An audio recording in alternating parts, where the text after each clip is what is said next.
All right, so everyone, we are not able to go live. We're having some technical difficulties, but just wanted to put this quick update because many of you are wondering, when is Flight 8 going to launch? And unfortunately, they weren't able to make it happen yesterday, Monday. We're here on a Tuesday. SpaceX has confirmed they are aiming for that same time frame, 5:30 Central Time tomorrow on Wednesday. And so they'll have a 60-minute launch window again.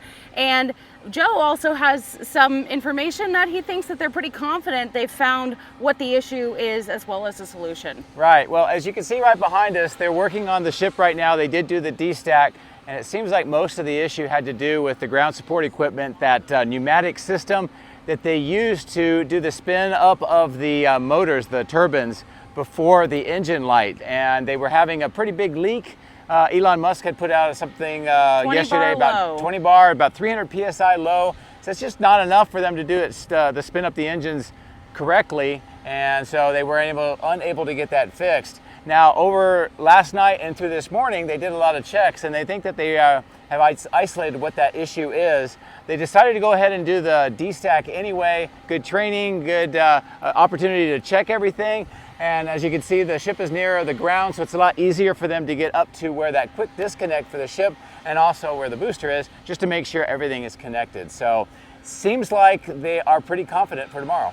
Right, and I will say, you know, obviously we want them to have the third ever booster catch. We want everything with the ship to go well and not rud again like last time. But I did see a comment saying what will be the most impressive potentially is if they can get this ready to go and launch again in such a short time frame. Yes, I think that's one of the strengths of the design of the Starship program, that they do have an issue. We saw in the countdown, they had that 40-second hold point.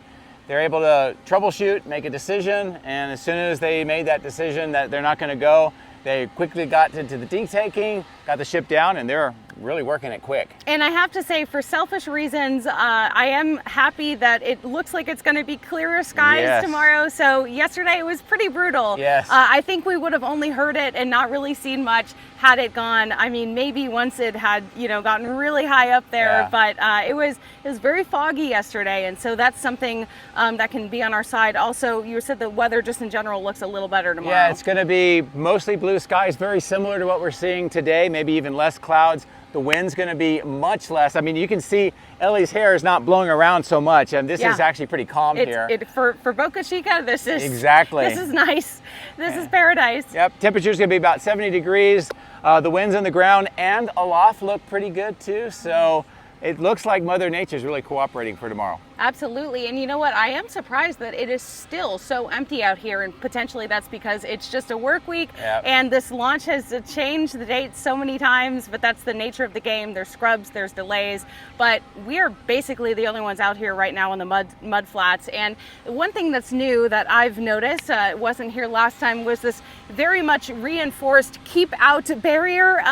So if SpaceX hasn't made it more clear, you are not supposed to go past this. Before they had some wooden stakes that said, you know, no trespassing, but this is pretty evident to me that they really don't want people breaking the rules, because if you break the rules, it ruins it for everyone and we have less access. Right. And the other thing you mentioned is they used to have kind of sticks with little flags and saying don't go past that point. They never survived the launch. Yeah. These are significantly more substantial, so we're going to see how these survive. Absolutely, and they really do go all the way down. So, you know, it should be pretty evident. You said you still saw some people crawling right over it. It doesn't matter whatever language you speak. To me, this is pretty clear. Do not go past that line. I'm trying to think if there's anything else we should let people know. SpaceX did drop some new information yesterday about their plans for Florida. Yes. And I will actually be heading there March 11th. So I hope to see all of that and report on it in person, not only for the Crew 10 launch, but what SpaceX, obviously they have big plans for Starship as well in Florida. They do, and I think that's going to be really exciting because it's going to open up opportunities for even more people to see Starship.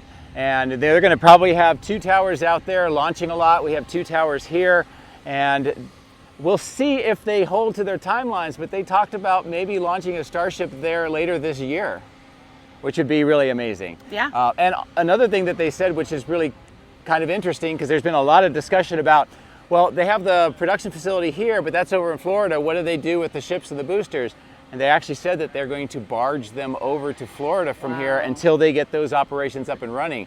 That's That wild. will be a sight to see. Can I ride on the, That would be on cool. the ship? That'd be awesome. That would be a pretty cool vlog. Yeah. On that journey. That is so cool. Yeah, so a lot more. I think Ellie will go more detail on it, but really exciting what's going on with Starship, the expansion of their operations to 2 different locations. Right, and there's still tons of activity just going on down here at Starbase. There's always things changing. In fact, they are just starting to work on a roundabout here at the end of Highway 4. So there's a public beach, and it sounds like they're going to be having a roundabout ready in maybe less than 2 months. Well, I know that they're getting ready to start. We actually saw some of the cutting operations going across the road this morning.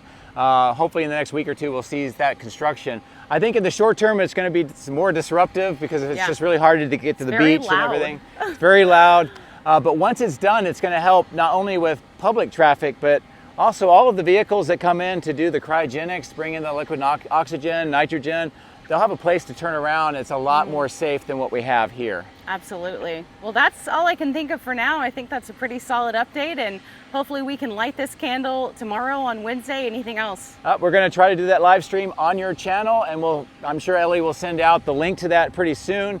And it's looking good tomorrow. I'm excited about it. Absolutely. All right. Well, I'll zoom in and just give you guys one last look for what we're seeing here. And then we also have the second tower, so Launchpad B, also having a lot of work done and getting closer to being operational. Yeah, the new orbital launch mount, which is completely different design, is over at Sanchez getting its final assembly. You can see that A-frame structure. That's where the quick disc is going to be. And that new launch mount is going to be about as thick as that A-frame, so it's going to be pretty high.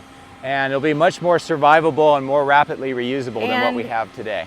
And I want to zoom as far as my phone goes, and then I'm going to zoom out to show you guys for scale. They're taking a picture right now. Yeah. So we're going to slowly zoom out, and you guys can see. Wow. Humans for scale. This thing is huge. You got to come here in person to see it.